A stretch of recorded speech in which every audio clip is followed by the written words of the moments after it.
Welcome everyone to Thriving Divorce and Separation, a conscious hub for all those looking to navigate the pathway through divorce and separation and relationship evolutions differently, who wish to do so in a way that is compassionate, grounded, conscious and collaborative, and ultimately is focused on securing the best case outcomes for everyone and the well-being of everyone as a whole as they move through the process.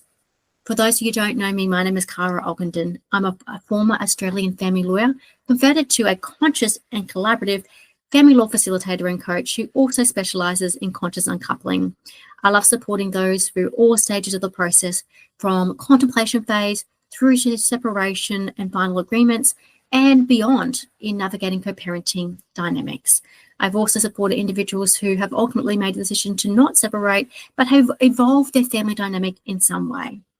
I'm someone who is also consciously uncoupled myself, fostering a binuclear family dynamic with my own son's father, and a thriving one, might I add.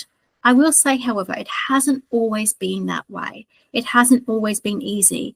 It could have gone the other way for us if we didn't have the right supports and tools to allow us to do it consciously and collaboratively. And I'm so grateful that we did invest in those tools and resources, because here we are today with such a thriving family dynamic in the post-separation phase, a binuclear one. Now, because I do bring a collaborative approach to my work, I love having conversations with real people who are also supporting those navigating through separation, divorce and relationship evolutions, and also who might go through the process themselves and are doing it in a way that's collaborative.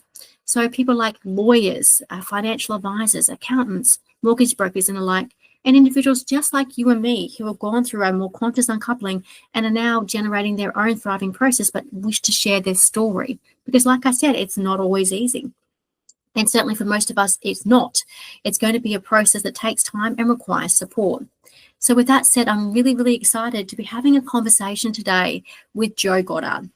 Jo Goddard is a women's wellbeing coach, speaker, and the founder of ImHER Women's Wellbeing. She supports women to reconnect with their identity, their self-worth, and their inner joy, especially through life transitions like separation, motherhood, and rediscovering pleasure. After navigating her own marriage breakdown and choosing to co-parent through bird nesting, Jo has become a real advocate for conscious, child-centered approaches to divorce and separation that really support the well-being and stability of children and prioritizes that, above and beyond what parents may prefer, so to speak. She shares today her lived experience of maintaining one family home. That's right, one family home for the children, whilst the two adults rotate between, as opposed to the children coming and going. She offers a real-life perspective on the emotional and logistical aspects of nesting, from boundaries and communication to self-care and identity reclamation. She's also currently creating her conscious nesting starter kit, which we're going to speak into a little bit today, so you can get an idea what that's all about. And generally, we're going to hear about her own lived experience so you can understand what it's like to bird nest. It's a very unique approach, and one that I am so, I so admire Jo and her ex-spouse for providing for her children. So with all that said, and without further ado, I'm so excited to welcome Jo here today. So how are you? I'm not too bad. Listening to the storm rolling past. I don't know if you've got that over on the north side, but it's here on the west side. Okay, no, I don't have it over here. I mean, it's a little bit cloudy today, but it hasn't reached me. So there you go, winter storm, hey? Yes, the cleansing winter rains. Yes.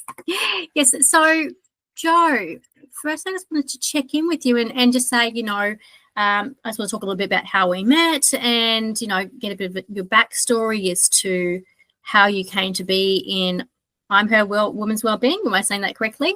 Yep. For us, I believe we had the opportunity to meet maybe about a year ago through Mums of Business, and I've come to one of your workshops and we connected through that space. And I've loved following your journey. And when I became aware that you were bird nesting, I thought, power to you. It takes people to be able to foster that dynamic. And it's not something that my son's father and I have chosen to do ourselves. But, I have so much admiration for those parents who do take that approach.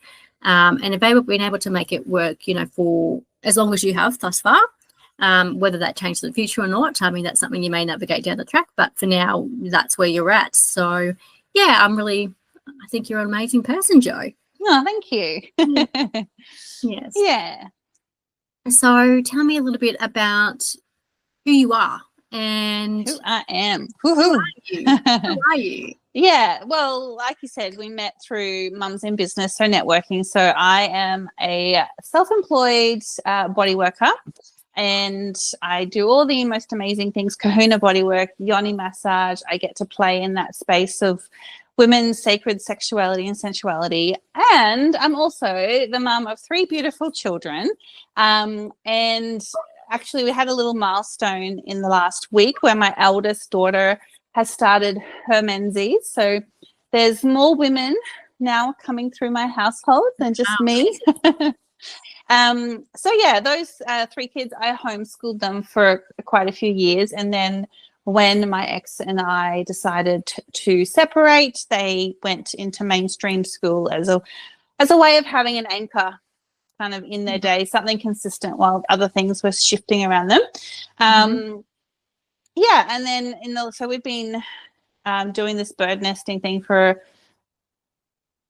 just over 2 years, and actually in that time I've repartnered as well. So today I'm actually coming to you from my partner's house, so it's not my time with the kids, and this is one of the things that I get to do because of bird nesting is I know that they're safe, they're grounded, and then I have these opportunities where I can just be completely me, do those things that I wouldn't necessarily have the opportunity to do if I was, full-time with them. So it's really interesting that we're speaking today on a day where I'm like, this is what my life is sometimes I'm there, sometimes I'm not. And when I'm not, I get to have cool chats with people like you. Amazing. Thank you for sharing all of that. And may I ask then, what brought you to the decision to bird nest? Because, I mean, you and I both know that is not the most common arrangement post-separation. Couples may sort of reside together under one roof for a little bit of time while they're sorting things out, but to set up an arrangement where you basically still share the family home together when your children are spending time with each of you separately, that's a different approach. So tell me a little bit of how you came to that decision between you. Yeah, well, I think bird nesting is a really weird word. So it wasn't like, ooh, we found bird nesting and then that's what we decided to do. But the terminology kind of landed in my world after we'd kind of just let ourselves kind of just feel what felt right for us. I know I was hugely motivated by my own childhood and the experiences I had when my parents separated and the children, me and my brother and sister, were going between the 2 houses. And I still really felt, when I thought back to that teenage version of myself, I could really still feel and connect with that sense of not really knowing where home was, not really feeling like I belonged anywhere. My mum, more so than my dad, was very much about, if I buy you those jeans, they stay at my house. And so there was a loss of ownership over my things, my stuff. It was really confusing when you're trying to do exams and you've left a textbook at the other parent's house. And it was constantly this torn apart. So I was motivated to do everything in my power to not have my children experience that. So I really wanted them to feel really grounded, really safe, really sure about their environment and their space and how that's set up to support them being their best whole selves. So that was kind of the dominant reason. And when we looked at our circumstances as well, I had been a stay-at-home mum the entire time the kids were growing up. I dabbled in little things here and there, like I did run family daycare from home when they were little, and I always kind of had my finger on my own business, but more as a hobby business because my priority was the kids. So we did homeschooling stuff. So I didn't really have the opportunity to leave the marriage and immediately set myself up as this independent mother who could put a roof over the house, who had a career. Like my career was to be the full-time mother. That's what we chose. That's what we created together. And while my ex could, in a certain way, like he had the years of work, he had the super, he had the things. The economic climate we were experiencing as we were going through the separation meant it was really tough for him as well to kind of go out on his own. And so we just kind of, I don't know, we just kept going. Our unique situation is that I've actually known my ex-husband since I was 5 years old. Wow. So we have gone through different seasons of us time and time again. We did the kids and teenage years as friends that would kind of catch up on the holidays because our parents just happened to always go to the same place. And then we became the friends that would catch up because we realized we actually lived close to each other. So we built friendship groups and things like that. Then started dating at 19, then married at 26, and so on and so forth. So when we actually drew the marriage to an end, what it did was it just started the next chapter of us. So yeah, I guess it was really natural for us as well to kind of do this next step as a team, as a collaboration. I know I definitely lead, like I'm the leader of the dynamic.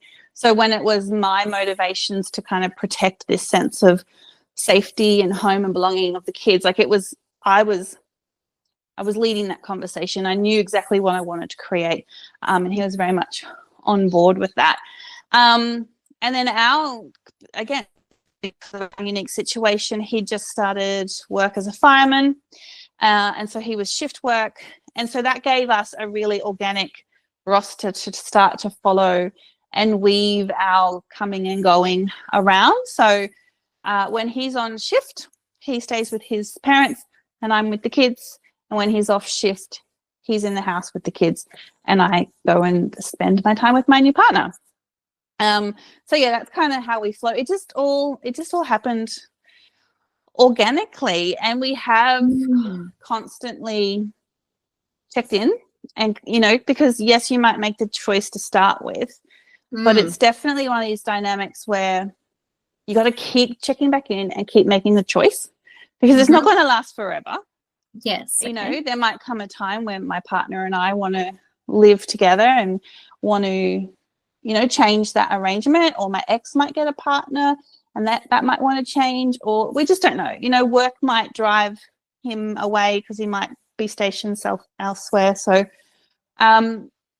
there are so many things that could change. So it is a constant revisit. Are we still choosing this? Is it still in our highest interest?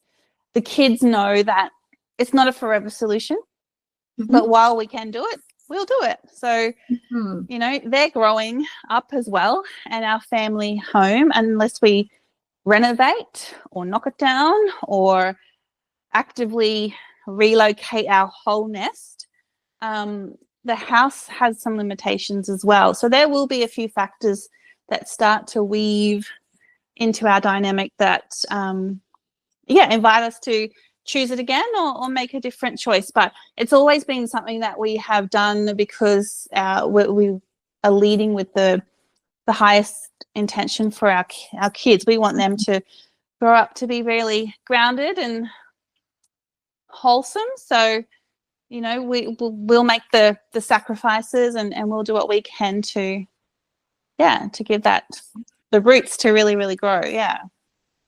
Thank you so much for sharing all of that. That's such an amazing story. I didn't realize that you had known your children's father since that you were 5 years old. I think that really kind of hits the nail on the head when I speak into the concept of relationship evolution, right, when you're moving through relationship breakdowns. And, ultimately you have built a life with this person and their family for many people for many number of years, many moons. And this idea or concept that families should just completely separate and not have anything to do with the extended families, etc., post-separation, just to me it's not actually intuitive, to be honest. And it doesn't really make sense in that sense. And it makes more sense to where you're able to do so and it's safe to do so, to evolve the relationship between you and your former spouse, and evolve the dynamic of your family. And I love how that came really organically for you. I mean, you're obviously, that's really quite fortunate that you were able to navigate that together and work things out. I know that that's not something that everyone has the capacity to do with their levels of communication and their unique dynamics, but I think it's wonderful that you were able to do that and create the structure that really honors your children. I can see how your own lived experience in childhood was a big driver behind that, and for me, that's also a big driver for me. I speak into it quite frequently, how my parents had quite a high conflict separation over 5 years in the court system.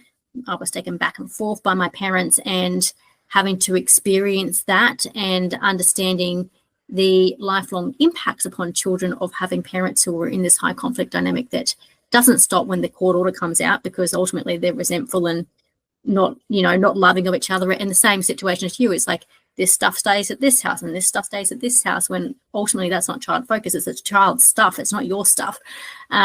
So just being able to bring in that concept of, our focus and priority needs to be what's best for children, bearing in mind that obviously parental well-being is also important, because if we're not well, children aren't well. So that is a factor that's considered. But ultimately, it makes sense that, as always as a parent, we do need to make sacrifices in honouring the well-being of our children if we're going to show up as good, conscious, whole parents for our children and give them the best foundations in life. Yeah. So can you tell me a little bit more then about how it's worked for you? Like, what's the current arrangements? I understand you still share a same bedroom. Tell me a little bit about that. How does that feel for you? And a lot of people go, oh my God, that sounds so cute. The energy. Yes. So I'm curious to understand your experience around that, because a lot of people would say, yeah, I couldn't do it. So yeah, please share. Yeah, I guess it's this constant evolution thing. So, I mean, back when the marriage was, coming towards its end,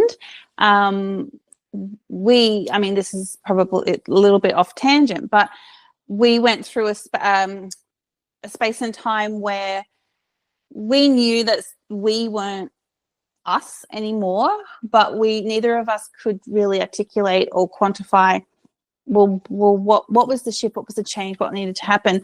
And I guess we both didn't want to be the bad guy who ended it. So we actually opened our marriage and started to explore a shift in the marriage that way. And what that gave us is something we didn't have. We didn't have strong communication. But when we came into this open marriage, because we hadn't done this before, we didn't know what would or wouldn't trigger. We could say we're okay with it until we're actually in it, having experiences and telling the other person about it and feeling into it. We didn't know what we didn't know until we were hit with it. And so because it was really new, because we didn't have anyone in our world that we knew of doing it, we had to really lean on each other for open communication, honesty, and just clear openness. And we didn't have that prior.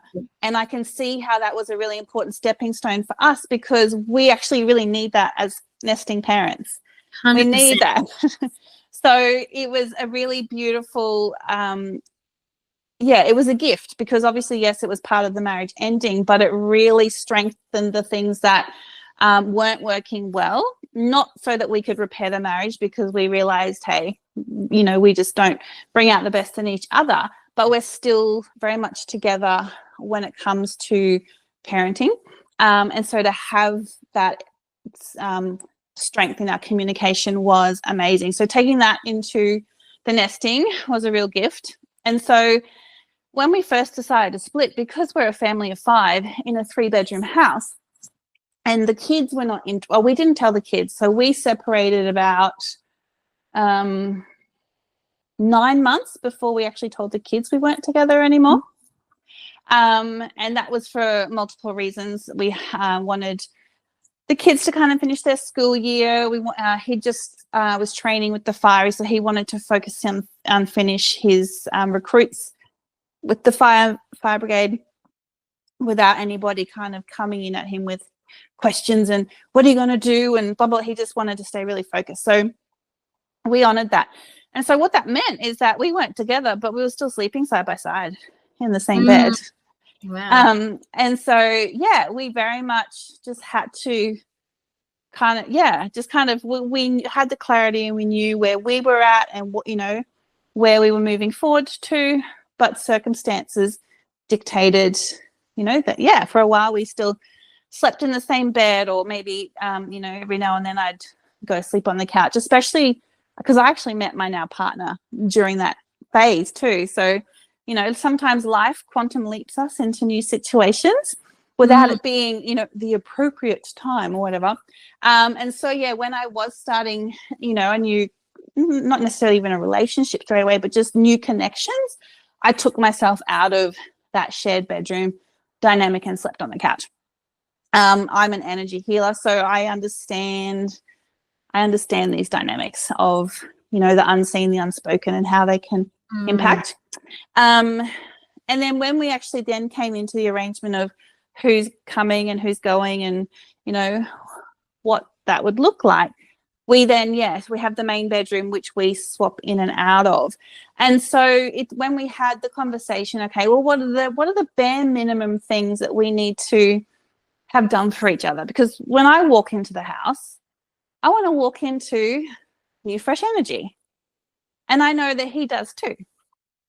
So, you know, stripping the bed and putting new sheets on it, it's a bare minimum. Having the laundry done and up to date, it's a bare minimum. Having the floor clean and tidy, so, you know, you're not instantly walking in on the crumbs that the other person hasn't really gotten on top of for the last few days. Like, so every 4 days, the house gets a reset. And that's a gift to the other person, but it's also, it's an energy reset of the whole house as well. So yeah, we have the changes.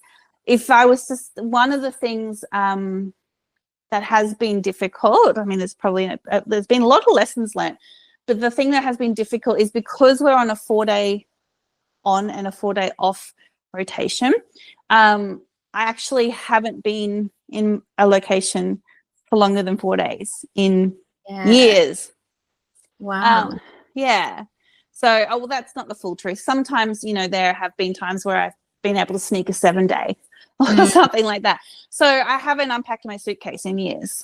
And that's one of those sacrifices, you know, that I feel I'm making when it really starts to become too much to carry, when I don't feel grounded myself. That's when I have to come back to the choice, right? Because just because I chose it yesterday doesn't mean I have to choose it today. But I have to be aware that I've got the choice. I have to be aware of why I'm making the choices. And so I just check back in with the things that are important with me. You know, what are the priorities in my life right now as a parent? What do I want for my kids? What are the realities? What can I actually do? And then I remake that choice. So it's this constant check-in, and I call it the season. You know, I'm in this season. It's not forever, but I'm actively in it, and I'm still choosing it. So we'll just keep going until the need to shift out of that, gets stronger. Thank you. There's a couple of things that I'd love to touch on there. I think firstly around, you know, timing of sharing with children when you're separated. Like, I've heard of a number of couples who have continued living in the one house for, you know, periods of time afterwards and not informed their children until later on, and have been really intentional about the way they told the children, how they told the children, being very clear what the plans are first. So much so that the children were not aware, you know, that they had separated, even though they had, and that sounds like what your dynamic was. And I think that can be a really positive arrangement to give to children throughout the process, so that you've also got some time to process it yourselves first before you have to then go in and give your children that support, right? It's like putting your own life mask on first in that space. So you've had some processing time. Because ultimately we need to remember children are little human beings who have much less capacity than we do to emotionally regulate, and it's hard on us, freaking hard on us to go through that, all of that grief and all the big feelings that everyone goes through in navigating that process. So being our best self to be able to then be that support for them as they too go through that with less capacity is can be actually quite wise and a smart move to make moving through the process. So again, I just want to really honour you for, you know, the approach you're taking there in that space.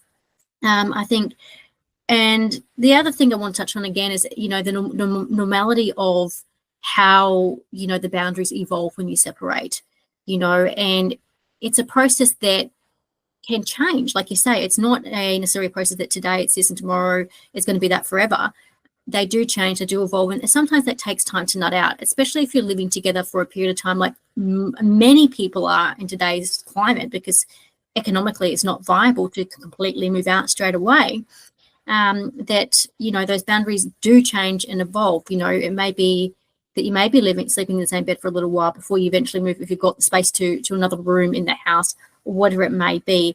And I just want to normalize that, because it is normal, and it does take time to even emotionally adjust sometimes to the fact, okay, we're separated, so do we stay in the same bed? When do I go to the other room? Like all these things that you're sort of emotionally kind of, I guess, navigating in each of you throughout the process, and bearing in mind that, you know, you may have different ideas about what that look like and different boundaries, and having to navigate that as well as they evolve and shift and change. And sometimes, you know, someone's boundaries might go to one end because they're in that space of defensiveness, but then after some period of time, they may come back around to being something more, you know, just a little bit more balanced once things settle. So that's all very normal too in that space for people to sometimes, you know, navigate that process. I love that you go for the energy reset. I think that's, you know, so important to honour and acknowledge between you, and to have the space really clean and tidy. I just also wanted to note that, you know, that you didn't know it was called birth nesting when you fell into it, so to speak. It was kind of organic, and yes, that is, I guess, a buzz term, so to speak, for the concept or idea of what you're putting into place. And it is one that can be navigated in a number of ways. Like, I understand that some people would choose to rent out a whole other property where the parents will have their own room in that property, so their own spaces, and then come back from the house. Or it could be in your space where, like what you're doing here, you're going to your respective parents' houses in between, or partners' houses.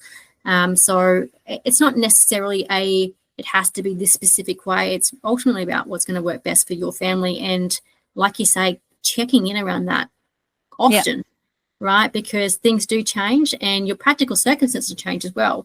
So might not have been possible, you know, last season, might be possible now, given where you're at, and, you know, with your shifting values, desires, intentions, and your children's needs as well, you know, where they're evolving to. If they, you know, their schools might be changing, going into high school or whatever as well, and that may alter where you're going as well. So I'm just going to touch base now. I'd love to hear, I know you mentioned a couple of challenges and I suppose benefits, but what would you say have been the most challenging aspects for yourself and your partner from your perspective? I guess you can't speak for him, but in terms of, you know, and how you've confronted those challenges as they've arisen. Yeah. Oh, you want the dirty goss, hey? No. Well, the stuff is going to help people overcome things that may be a challenge, right? Yeah. I mean, I wouldn't necessarily go into this situation with the very short-term days that we have, like 4 days on, 4 days off. Isn't what I would choose, but because we had that routine in place with the roster, it was just an easy organic thing to choose. So if I could, I'd go week on, week off and things like that. But so the timing that we are in is a challenge for me particularly. And I can see how that can be a challenge for my ex-husband as well, because the days that he's not with the kids are his work days, and the days that he isn't working, he's parenting. So potentially one of the things that he might find challenging is the space and time for him to date and be social as well. But I know that he knows that if that discomfort or if that challenge becomes something he wants to talk about, then we'll raise it and we'll talk about it. So yeah, I can see that would be a challenge for him. I have sometimes struggled with, so my work as a massage therapist is actually still at my home. So there's a studio built at the back of my family home where I work to. So I am commuting there, even on the days I'm not meant to be working there. And so one of the things I've had to learn to do is respect that when I'm not meant to be in the house, that is my ex's time and place. And I don't just rock up.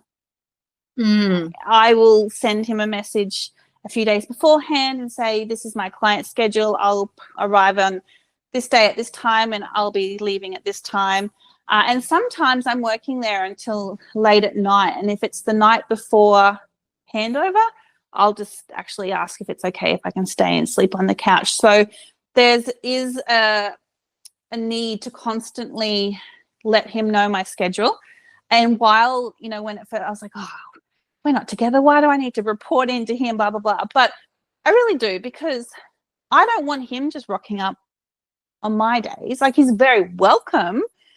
But, yeah, right, you either turn up and it's intrusive, or you give a heads up and you just ask for permission. And at the end of the day, it's his house. If he really needs to drop by and pick something up, I'm always going to say yes. But it's a very different energy to him just turning up. And I very much believe you treat people the way you want to be treated. Some of the other challenges too around the communication style. So sometimes text messaging, while it's really good for logistics, for like parent, FYIs, this is happening. When it's around topics that create charge, so for us it can be finance related, or it can be childcare related. So an example might be, I thought my kids were with him, and then I found out that the kids actually spent the weekend with their grandparents. I don't care. I know their grandparents are lovely people, but it's that feeling of like, oh, I didn't know where my kids were, right? And so if I message him about that, he gets on the defensive, right? So it's learning about what are the topics that create trigger, and maybe they're the ones that you have a phone call about more so than a text message conversation about. So it's just learning. It's learning, what is the communication style that's needed at certain times. What else? So I think I'm trying to think what else has been the hiccups. And there's just things like the choices that we made while we were together. Sometimes you can see the way in which they're still impacting life now. So our house, for example, when we separated, was a house that very much needed renovation and maintenance, and it still does. But there's a shift in, I guess, that shared ownership over it. Like if my partner, because he's a builder by trade, if he was to do it, it's no longer something he's doing for his family. It's something he's doing to the house, which I get to benefit from. But because we're not in that marriage anymore, you kind of got to actually work out, you got to look at it from a stakeholder perspective. And so, when we got this house that needs renovation, but neither of us are prioritizing saving for the renovations. And so it's kind of like, it's those sort of things that beyond the actual parenting, beyond the, the day-to-day logistics, there are these little things that past decisions impacting now moments, and you just, you just got to work through them bit by bit, slowly by slowly. So thanks again for sharing all that, Jo, and I'd love to touch on each of those things you mentioned there. So firstly around access to the home. I suppose when you're both in your respective I guess possession of the home, or your time that you're living in the home, and having those boundaries around that. And I very much agree with you. It's when you're talking about communicating that's just simple respect at the end of the day, and just honoring each other's right to respect. And it's something that I have seen sort of play out in many relationships post separation, where the boundaries have been a little bit blurred for a while. So because the house is still joint, they both have keys, you know, people have sort of come in, but then the other person has felt like it was invasive and felt somewhat threatened by that behaviour. So I suppose that just serves as a reminder for all people listening to this that when you're navigating through this process, you know, those simple respectful acts that you would have if you went to a friend's house, right? Yeah. You know, you're not often going to rock up without sending a text first and say, hey, are you home? Do you want, you know, can I come by? So the simple respectful acts, treat them like a human being. So that's just something just to mention and acknowledge here. So, you know. Yeah, like I own the house. I have every right to be there. Yeah. But like, yeah, I guess this whole way we're doing co-parenting is to prioritize the needs of the kids above all else. So fighting for my right to not leave because I own it does not create a nice, pleasant, loving home for the kids to exist in. And the other thing that happens as well, and I didn't touch on it before, but it has definitely been a challenge, is as soon as you separate, even though you're sharing the same house, the same resources, blah, blah, blah, you now have two parenting styles. So there should be some core underlying values that stay the same, because obviously you're trying to raise the family in the same way. But the fact that I want my kids in bed by 7:30, reading for 20, 30 minutes before lights out is very different to their father, who actually doesn't care. And, you know, maybe about 8 o'clock, he'll start saying teeth and toilet, and they could still be up maybe even at 9 o'clock. Whereas I'm like, 9 o'clock, they should be asleep. I value sleep far more than he does. It's not right or wrong. If, you know, and I'm going to potentially have well-rested kids in the morning, and he might have some struggles in the morning to get them up and out of school. But I can't do anything about that. If I try to interject, it's just going to create tension. So what do I want? I want a happy, calm household.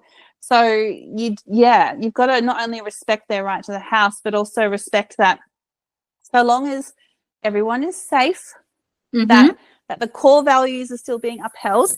The rest you just have. I've had to practice a lot of just detachment. Like, okay, yes, I so hear you on all of that, Jo, and that's something that I navigated quite a bit when I was practicing family law. These entrenched conflicts over, you know, some of these differences in parenting styles and perceptions that, you know, the fact that one parent maybe have them up late or not getting their homework done and things like that was, you know, harmful to children. And it does have impacts, but a lot of the things were not, you know, severely harmful or affecting the safety of the children. So just having that respect for, I mean, there's differences in parenting styles would have been there when you were together. It's just, you know, you would have navigated them in a different way. Ultimately, there would have been, you know, some compromises or whatever it was. One person might have taken the lead. If that's what you wanted for your children at bedtime, you would have made sure it happened, and he was just, you know, wouldn't have done that part of it. Now it's separate, and you do just have to sometimes know when to let things slide. I mean, there's some things you may need to have conversations about. You know, I've been in a similar experience with my son's father and us having different styles of bedtime or timings of bedtime. Although now we just, you know, kind of come back to it again and saying, actually, we probably do need to have a more consistent bedtime for him, because it is, you know, impacting him per se. Yes, yeah. And he is still quite young. Again, if you've got older children, it's going to be different. My son's 5. So that probably is something that might be more important for him. And when we do our best, but ultimately we both struggle with the precise bedtime. So what? We're both human. Sometimes we get it right and sometimes we don't. And it's having that compassion and grace and understanding for, you know, different parenting styles does not mean bad parent necessarily, and understanding that, even if it means having to practice that regulation and that detachment, like you say, and it's a skill to cultivate and throughout the process. Yeah, and compassion too. Like in my situation, for a lot of our marriage, my ex was a builder, and he was did a lot of fly in, fly out work on projects all over Australia and New Zealand. So I was the one who did family daycare while the kids were home. I was the one homeschooling them. So I was the dominant parent, and he would just kind of land back in, catch up for cuddles, help out with cooking dinner, maybe mow the lawn, and then he had to go again. So when he became a fireman and he was based in the same city all the time, and then we split, I knew how I wanted to parent, and I've been doing it for Mm-hmm. 10, 11 years, right?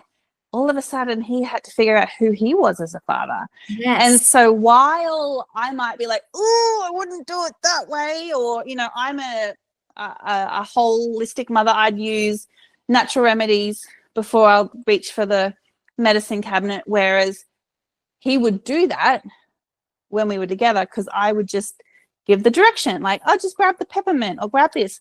But when he's on his own, it's actually not within his own habits to do it. So he just grabs the Panadol, Mm-hmm. right? And so I could, and I think the first time we did it, I did actually lose my shit at him. I'm like, what do you mean? We've never used Panadol, like, as the first go-to ever. Like, why are you doing it straight away? And then it took me a while, but I got there and I was like, okay, I just need to let that go because he's figuring this out for the first time. And it's actually not a bad thing for the kids to know that mum and dad do things differently. And I often tell the kids, like, one's not better than the other. And the kids actually have this really cool opportunity where mum will show them one way and dad will show them another way, but they're their own being. And so now they have two things that they've tried. They can actually choose for themselves. And so I try and teach them that it's actually, it's empowering for them to have seen multiple ways for things to be done and that they then get to choose for themselves. Yeah. I love everything you said there, Jo. And I just want to point out again, that's something else that I commonly hear from the primary caregiver when they move through separation or a complaint when the other parent wants to, or, you know, wants the children to spend more time with them than perhaps the primary caregiver desires. And the complaint is always, well, they'd never done it. Why would they do it now? And they don't know what they're doing and all these other things.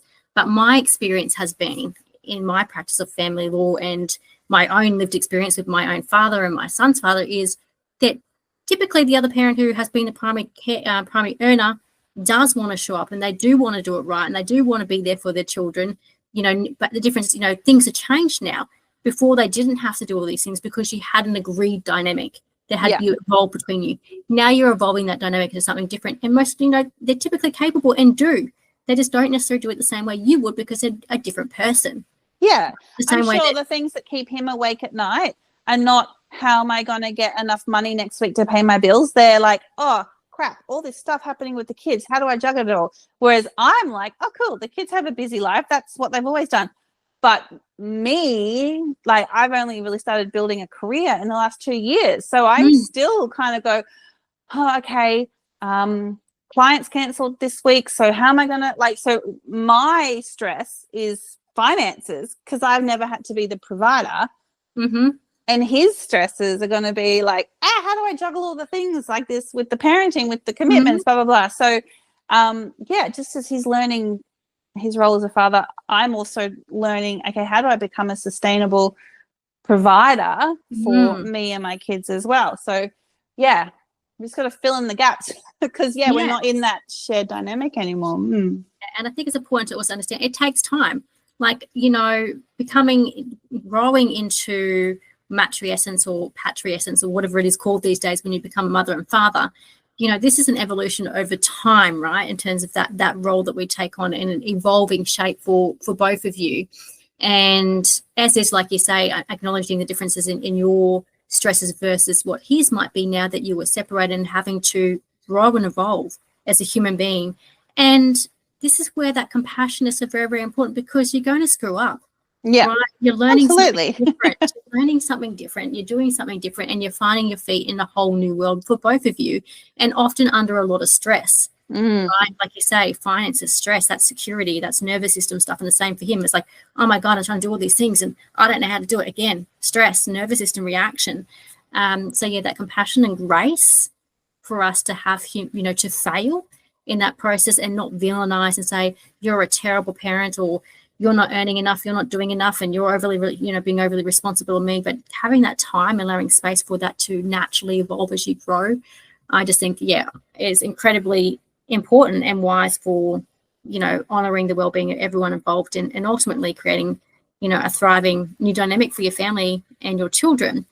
There was something else I want to touch on, communication and the renovation.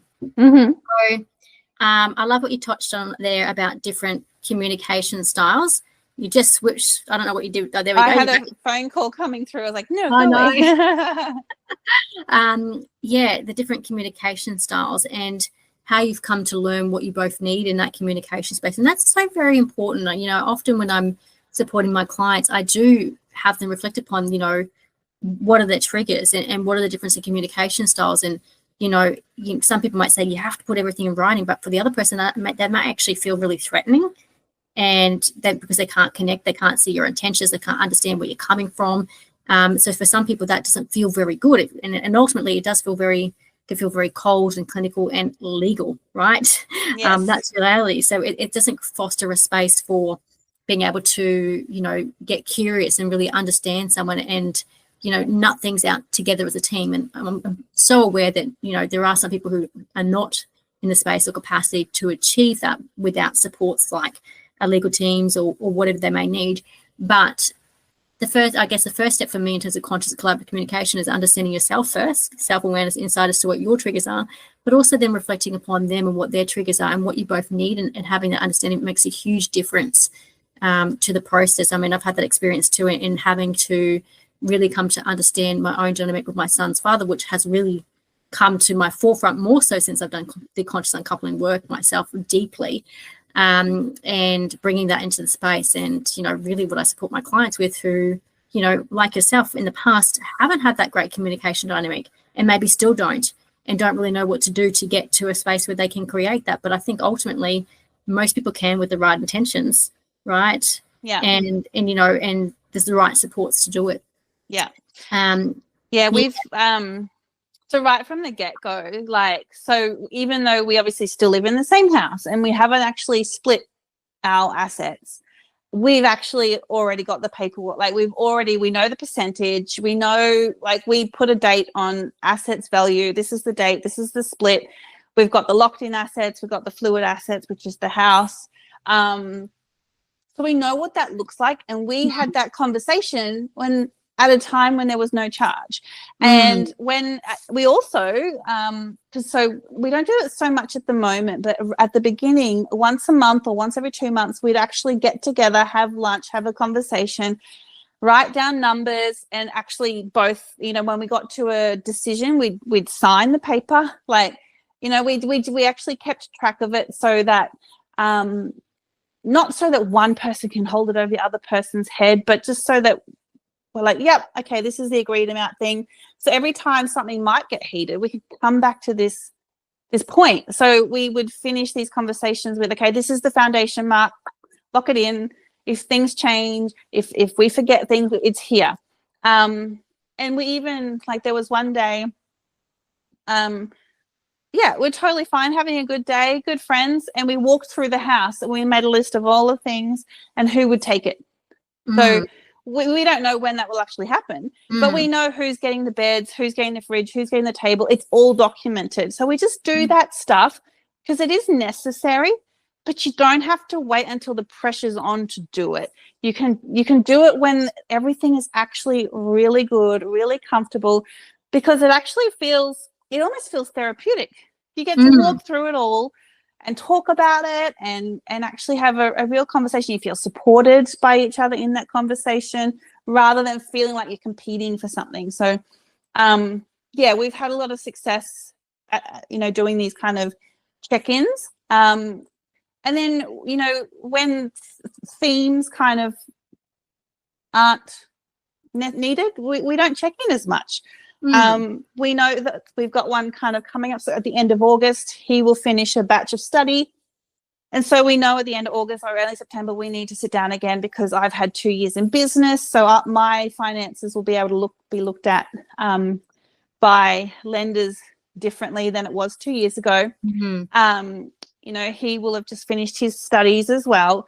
So we get to sit down again and kind of go, all right, what new options are available to us? And if we're staying in stunt dynamic, how do we prioritize something like renovation? How do we save for that? How do we, so we know what's coming. So so planning those conversations, having them and doing them, Like, we go out for really nice lunches, go to our favorite pizza place, have lunch, have the conversation. And I will touch on, what you're doing really well there, I think, is, the planning of having the conversations at the right time.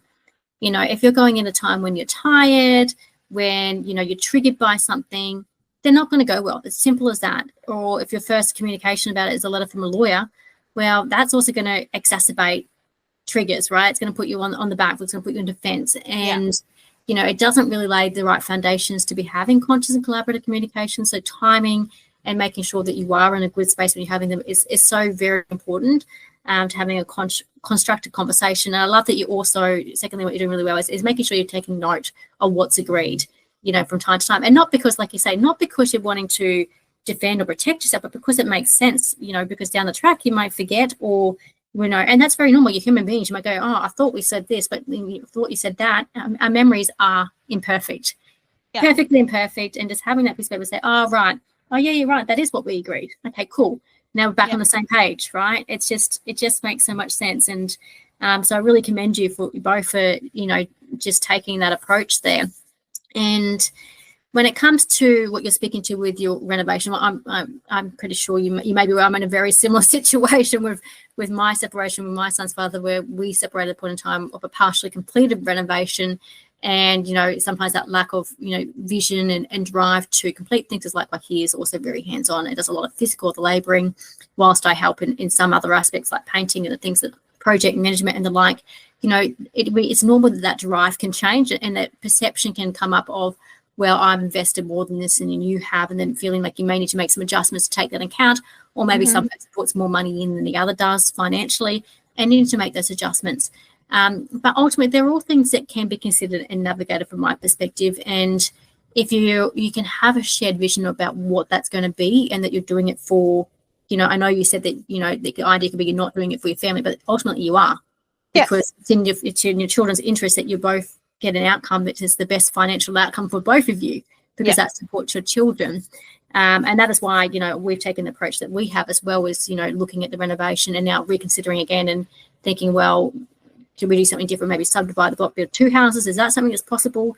Then we can both have a property at the end of it. Just doing things differently and considering all of the options, which is a very collaborative practice approach in family law as well, that they do look at all the options and look at the financials and whether, is this in line with what we both desire and intend?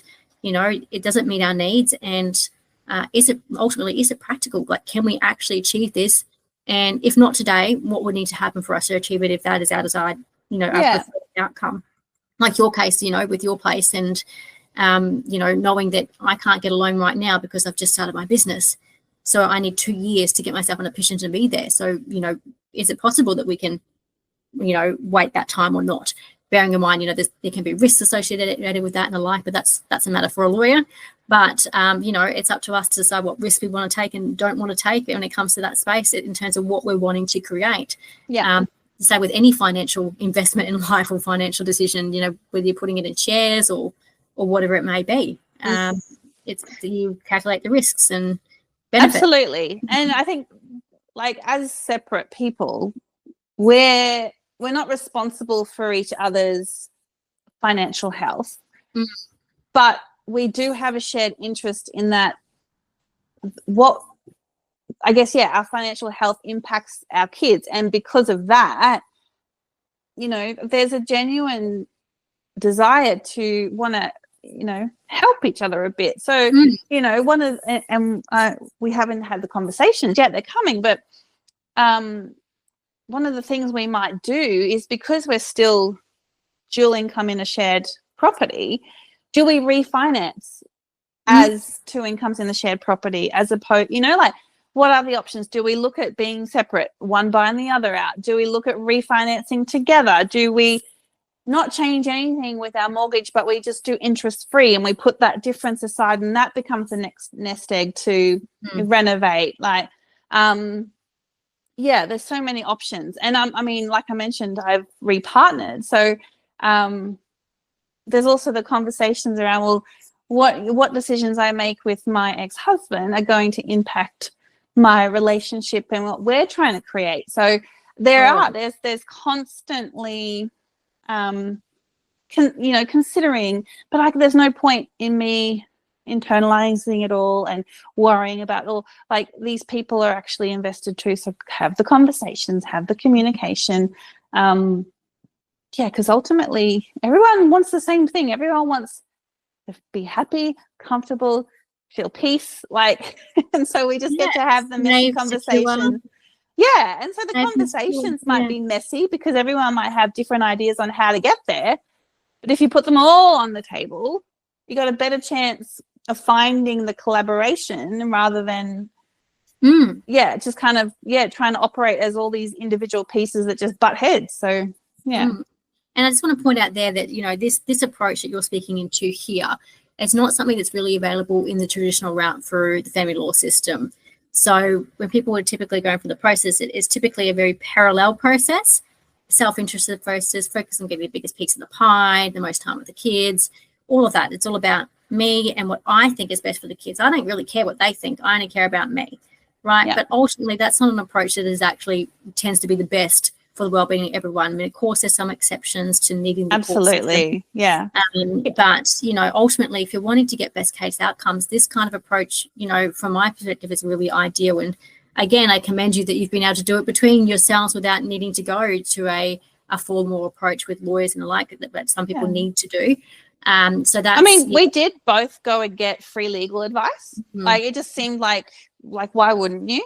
Neither of us had been through this experience before, and the people trying to give us opinions on what we should do are people who've done it the ways we don't want to do it. So it's so true, isn't it? And legal advice is 100% important. I agree with that. And the gentleman I spoke to, he's like family law doesn't actually want to get involved in family, like the legal system doesn't want to be involved in family dynamics. It's there because it's needed, but ultimately a domestic situation, he's like, basically, the legal system doesn't want to be involved in your domestic situation, but if you need us, we're here.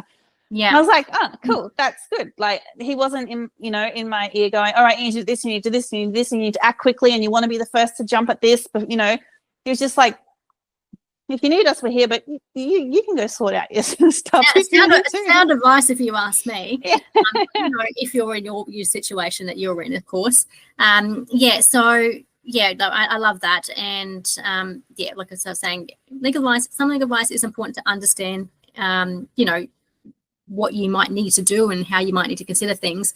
But ultimately, like you say, if you're able to navigate this by yourself, which a lot of people are, well then, hey, happy days. Save a bucket load of money, I can assure you, on legal costs at the end of the day, if you can. And lawyers have the time and place in that process as well when you might need to document things or formalize things. So again, commend you. And I'm just conscious that we're getting a bit of time here, so I guess I would just maybe ask you a couple other questions before we wrap up. Sure. So what would be, I suppose, your top tip for someone navigating bird nesting? My top tip for someone, it has to be like it's a child-led experience. Yeah it just Wonderful. Is yeah Amazing.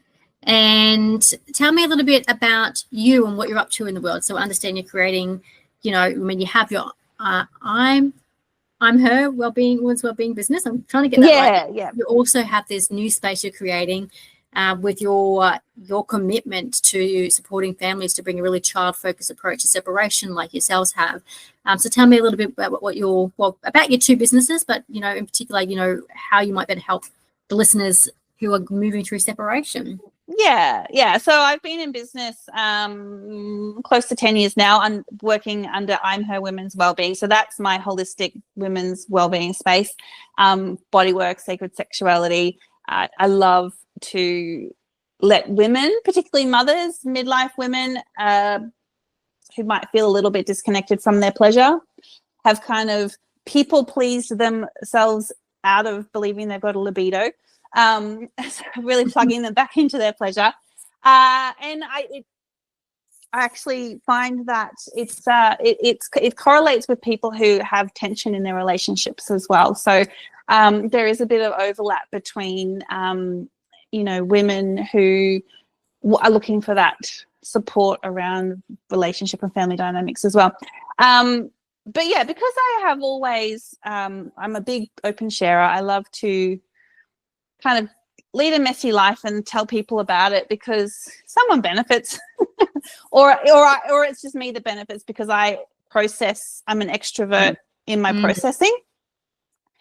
So yeah, there's the business, but because I was homeschooling the kids, and on Instagram, I was kind of sharing what we were up to with homeschooling, building our little community. Family and friends were looking in and seeing what we were all up to.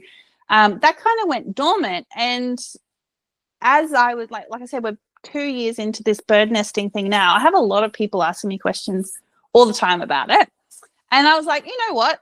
I'll just repurpose this homeschooling page and it can just be my place where I share still what we're up to as a family. But obviously this theme is around what we're up to as a family who's nesting. And so it's called Living My Nest Life. And I try and show up as often as possible, sharing little notes about things. So, you know, I had an experience where I wanted to go line dancing and my kids aren't at an age where they can stay home. But because there's not two parents in the house, they have to come with me. So sometimes you don't have the backup parent. So it's all these kind of lived experiences that I'm having that I'm just sharing it. I'm just normalizing it.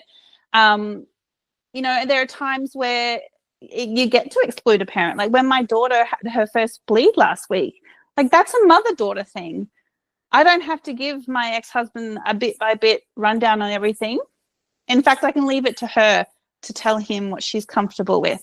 So yeah, just as we're navigating these things, yes, we've been doing it for 2 years, but still, as the kids grow older, as they move into high school, there's still a lot of new things that we haven't even dived into yet. So I'm just sharing that. And what's come out of that is I'm just about to hit publish this week on a nesting blueprint. So if there are other families that want to get an idea about what this is and what they might want to consider, I'm just basically, this whole conversation that we've had, I've put it into it's just a 7-day email series where for 7 days you just get an email from me with just these prompts on like, what is nesting? What should we consider?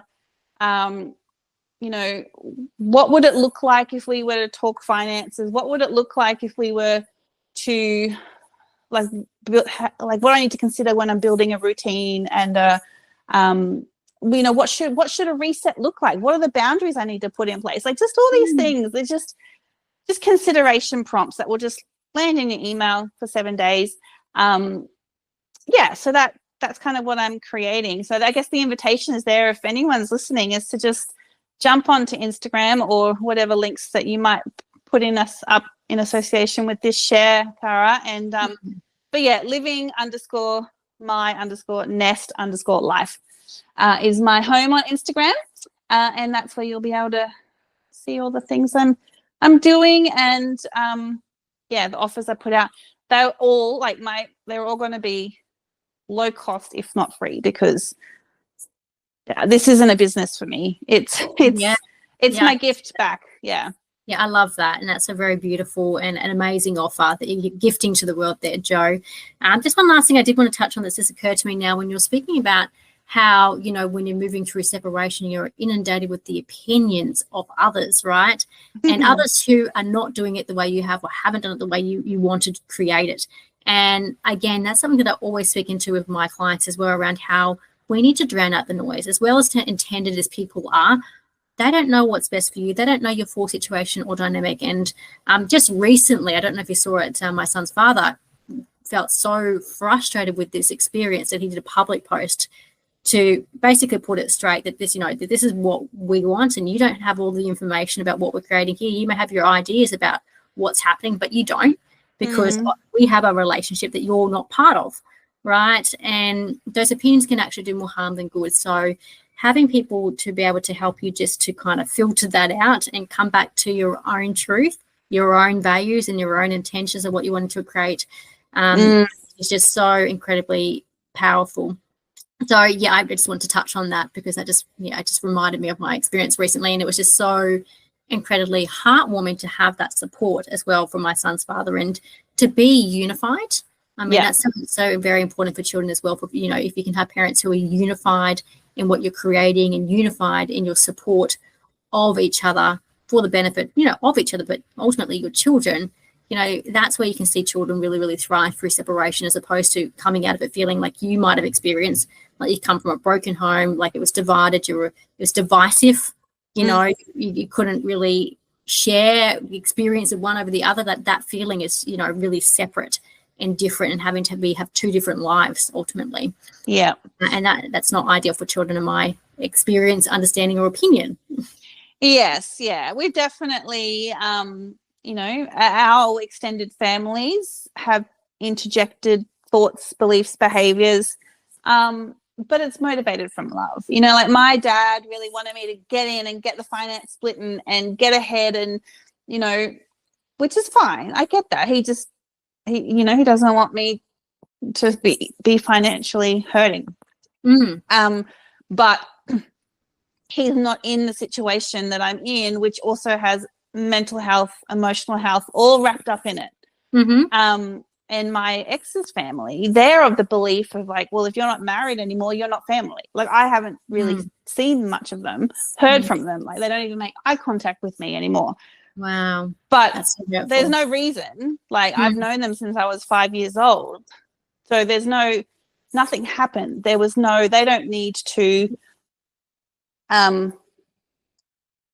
defend. Like, there's no defensiveness between us. So there's nothing for them to actually defend or protect him from. But their story is, well, you guys aren't together anymore, so he's in and you're out, and this is how we protect him.